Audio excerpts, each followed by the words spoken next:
Isso aqui que a gente está vendo é um diagrama simplificado do que seria um trade na Uniswap hoje, né? Só o que acontece? O Ethereum não tem token nativo. O que quer dizer isso? O Ethereum não tem token nativo. Quer dizer que a plataforma Ethereum, a blockchain Ethereum, né, a máquina virtual de execução, ela desconhece o conceito, a abstração de ativo, né? Então, para eu criar um ativo, né, no caso um token, eu preciso fazer um contrato inteligente para esse token, né? O que já aí eu vou abrir um parênteses, né, bem abstrato e filosófico aí, já é uma amostra de que o teu token ele não existe, né? Ele não é seu, porque ele não está na sua carteira. Ele é um saldo lá dentro do contrato inteligente. Então, a gente não está mudando o paradigma, né, indo para o mundo do digital descentralizado e mudando o paradigma do ativo digital. A gente está reproduzindo o que o banco faz, né? Que ele tem um banco de dados com o teu nome e teu saldo. Né? Começa por aí, né? Você não está definindo a abstração correta. Beleza. Você fez assim, funcionou. Agora eu tenho um token, consigo enviar, piriri, pororó. Legal. Aí agora eu vou fazer um trade, né? Agora já são 3 contratos. É um contrato que interage com 2 outros contratos, né? Já é uma transação composta, né? É um exemplo de composabilidade já. E o que acontece? 60% ou mais de 60%, 70% das transações do Ethereum são compostas de 3 ou mais contratos. Né? E você sabe que a execução do contrato inteligente ela não tem a mesma performance da execução de uma transferência comum. Né? Então, o fato desses 2 tokens terem que ser ativos, terem que precisarem de contratos inteligentes para ele, já diminui a performance. Tá? Porque é a performance de um contrato inteligente, não está otimizada, a plataforma não está otimizada para aqueles ativos. Né? Ela é muito generalista. Né? Tá, beleza. Além disso, o que acontece? É extremamente complexa, né? A troca de mensagens aqui. O contrato da Uniswap ele precisa ter um cache de quanto que ele tem na reserva, ele precisa ter contabilizado os tokens de providência, aí ele precisa chamar o outro contrato para sacar no seu nome, entendeu? E tem que chamar o outro contrato para depositar no seu nome, e ele tem que coordenar essas chamadas todas de forma que está certo. Não é um troço simples, entende? Ele faz tudo isso trocando mensagens. Não é um troço simples, tá? Enquanto que a funcionalidade em si de uma Uniswap, num paradigma orientado a ativos, é a coisa mais simples do mundo. Você manda o ativo, ele entra lá no processador que vai te calcular a quantidade, né, que ele precisa executar, e ele vai guardar o teu ativo num cofre, vai tirar o ativo do outro cofre para mandar para você, ponto. Entende? Isso é a vantagem, isso é uma das vantagens do token nativo. Tá? Ele melhora a performance, ele simplifica a abstração, né, da tua funcionalidade, fica mais intuitiva, né? Além de que ele facilita a composabilidade, porque na medida que qualquer ativo não precisa mais de um contrato, são menos contratos que você compõe numa transação.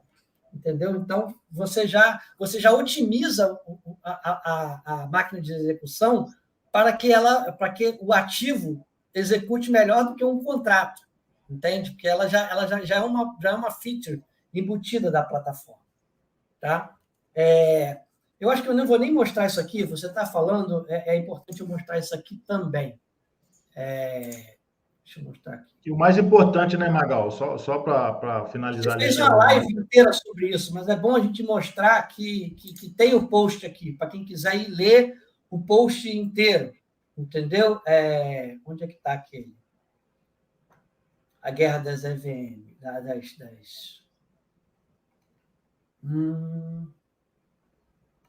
Não, já passou. Né? Eu estou olhando, mas não estou vendo, não. Acho que não, acho que é para trás, mas... Está no high side.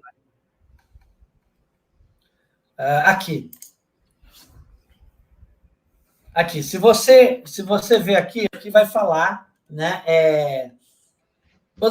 Vai fazer uma comparação entre o paradigma de mensagens, que é como funciona a EVM, e o paradigma de ativos.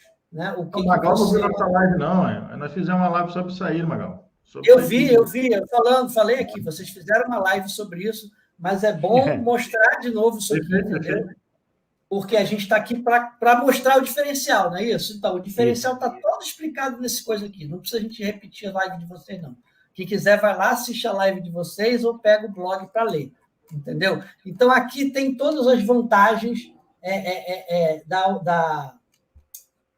de você ter uma orientação a ativos versus você ter uma orientação a mensagens somente, tá? E isso não para aí, entendeu? Aqui você tem, por exemplo, furo combo. Você tem um proxy que chama o outro contrato que chama os outros, né? E o proxy, ele...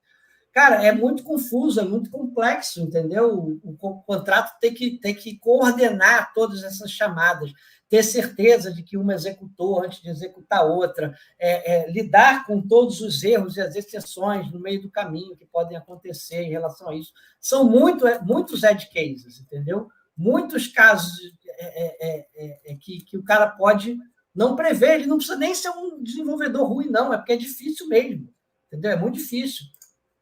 Enquanto aqui você simplifica. Existe a transação é essa coisa aqui embaixo, né?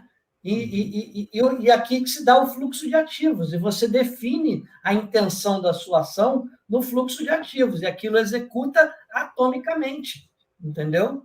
E se não der para executar atomicamente, falha. Então, não, toda aquela... uma possibilidade de coisas darem errado, né, naquela troca de mensagens, de chamadas de contrato e tal, que você tem que ver, mas se eu chamar esse contrato aqui antes daquele, eu tenho que ter essa resposta, né? Se eu não ter essa resposta e chamar aquele antes de ter essa resposta, vai dar erro. Então, todas essas situações, você não precisa mais se preocupar, entendeu? Alivia muito, mas assim, o fardo do desenvolvedor é absurdamente aliviado, entendeu? As pessoas parecem que veem a complexidade e querem exaltar ela. Não, cara, a simplicidade, se você tem uma maneira mais simples de fazer a mesma coisa, a maneira mais simples vai ser sempre a melhor. Entende? Ninguém vai para uma rua mais longa para um destino onde a rua é mais perto, sendo que pela outra rua é mais perto, né? Não sei se a pessoa quiser... Então, exatamente aqui, ó.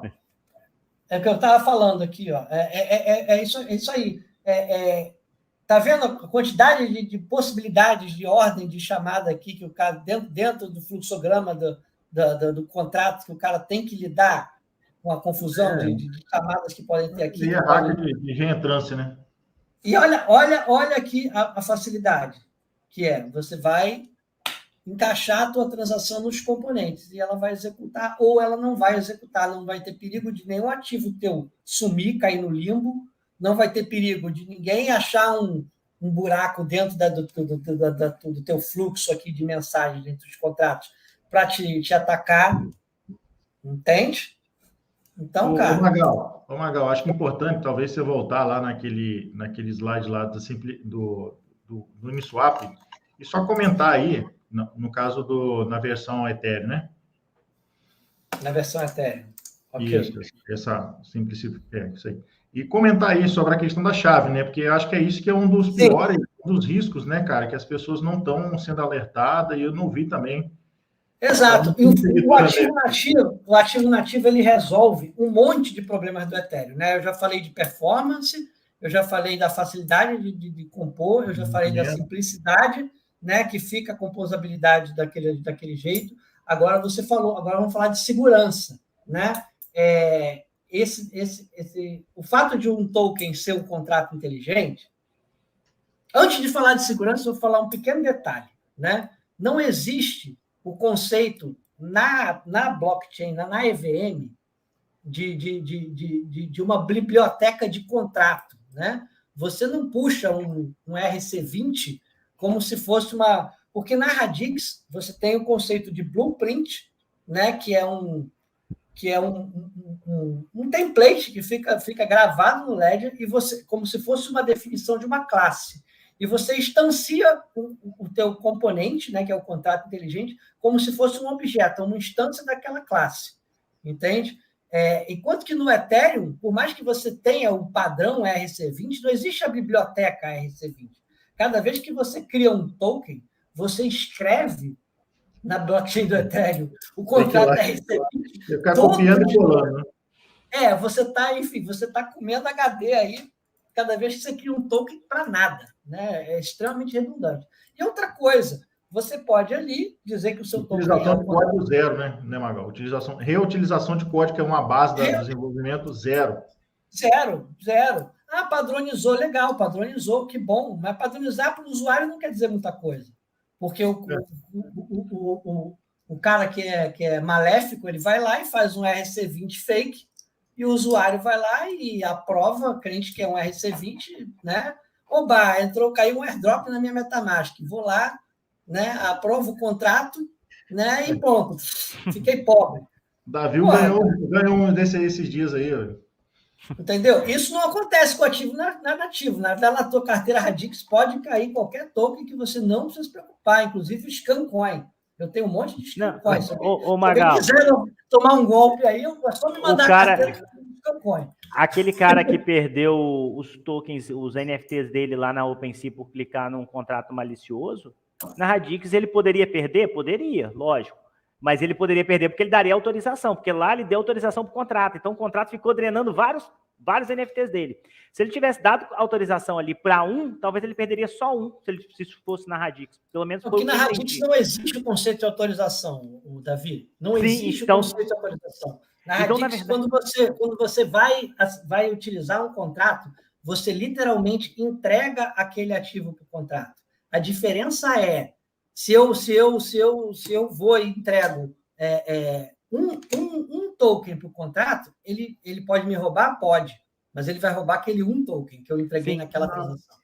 Foi o que eu fiquei pensando. Porque o cara, ele foi para o site do OpenSea, conectou a carteira dele e ele deu autorização para aquela transação ser executada.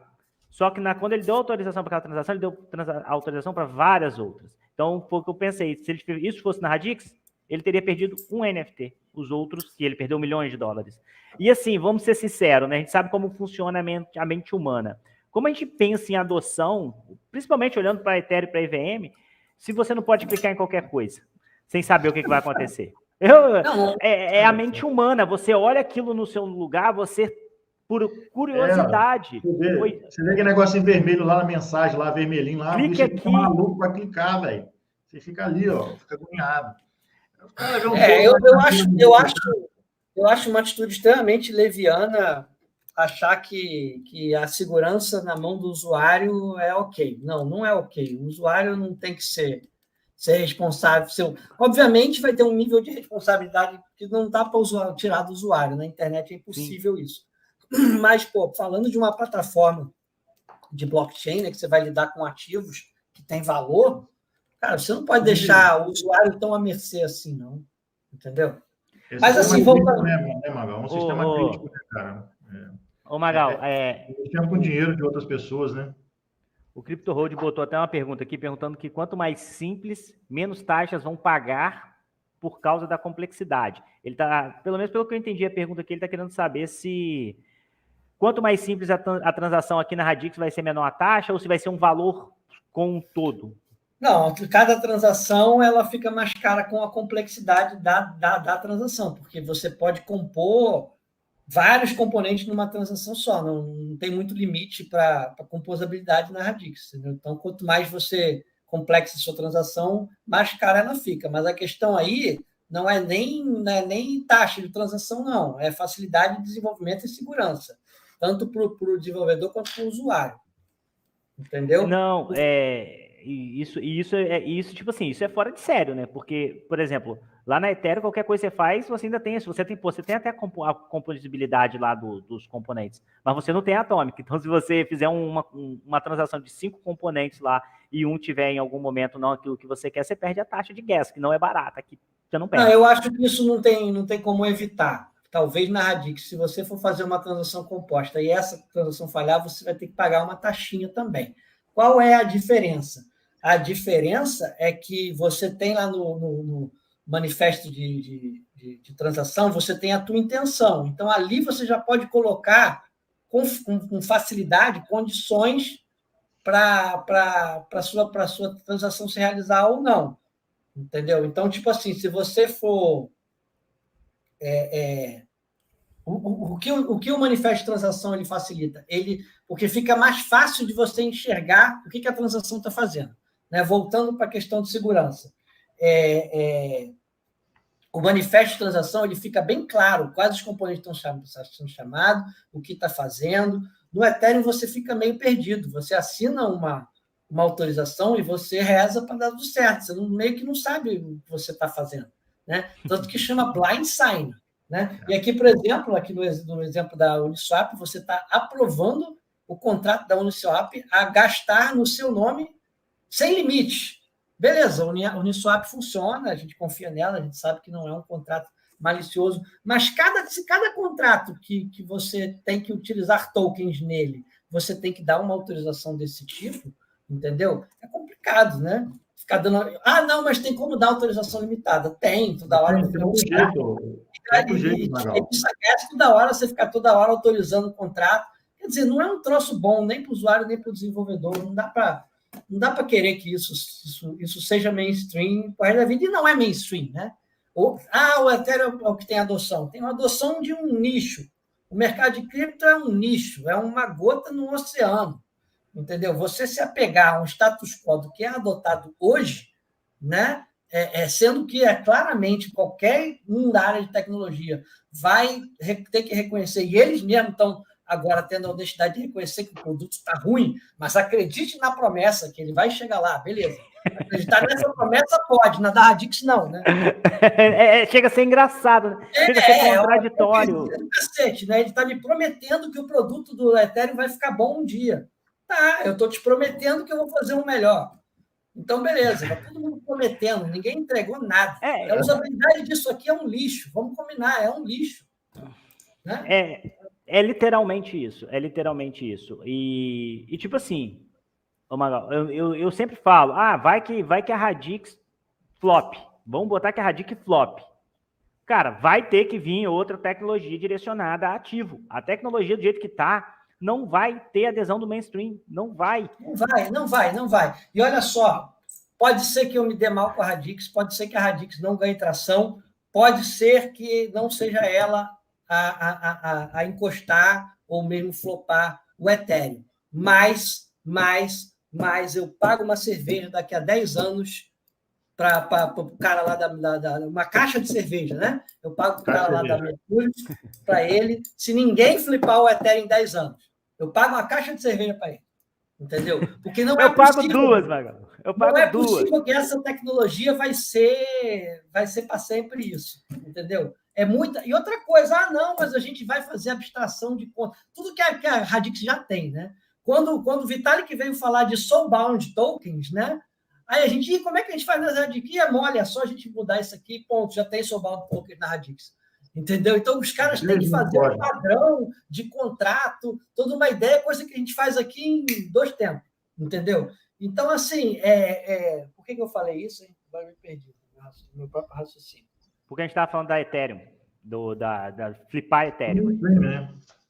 Assim, não dá para acreditar, cara, que uma tecnologia dessa vai ser... Aqui, ó, outra coisa que eu quero mostrar para vocês que existem. Aqui no blog da Radix, se você for em Rect, se você procurar aqui, Retweet aqui no search, vai aparecer esses artigos pretinhos, tá vendo? Retweet 8, 7, 2, 1, 10, 11, 13, 5. Todos esses pretinhos aqui são os retweets. Aqui ele fala de hacks que aconteceram em redes EVM, né? E por que esses hacks não aconteceriam na Radix, né? Então tá aí o diferencial que não existe